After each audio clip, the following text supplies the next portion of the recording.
একটা মানুষ গভীর রাতে নামাজে দাঁড়ায়, চোখ ভিজে আসে, হৃদয় থেকে একটা সিদ্ধান্ত উঠে আসে, আর না, আমি গুনাহ ছাড়ব।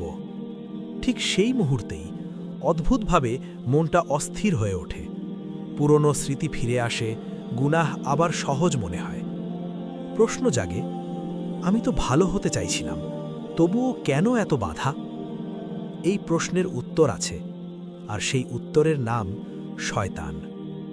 যখন একজন মানুষ গুনাহ ছাড়ার নিয়ত করে, তখন সে আর শয়তানের দলে থাকে না, সে বেরিয়ে আসতে চায় অন্ধকার থেকে আলোর পথে। আর ঠিক তখনই শয়তান তার সব শক্তি নিয়ে ঝাঁপিয়ে পড়ে। শয়তানের আক্রমণের ধরন: প্রথম আক্রমণ, দেরি করানো। শয়তান বলে, আজ না, কাল থেকে তওবা করো, আরেকটু সময় নাও। আল্লাহ কোরআনে বলেন, হে মানুষ, শয়তান যেন তোমাদের প্রতারিত না করে। দেরি মানেই বিপদ, কারণ মৃত্যু কোনো সময় দেখে আসে না। দ্বিতীয় আক্রমণ, হতাশা ঢুকিয়ে দেওয়া।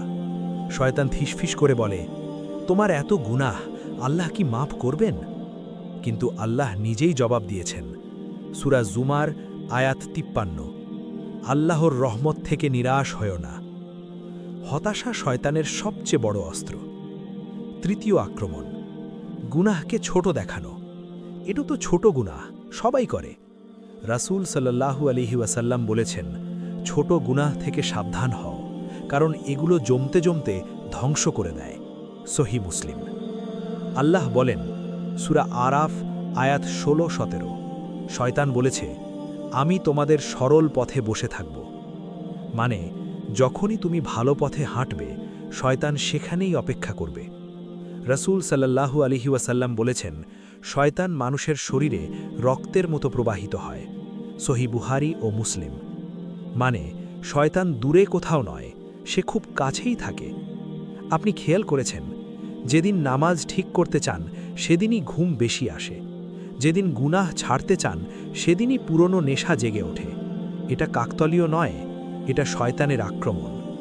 প্রিয় ভাই বোন, যদি বাধা আসে, তাহলে বুঝবেন আপনি ঠিক পথে আছেন।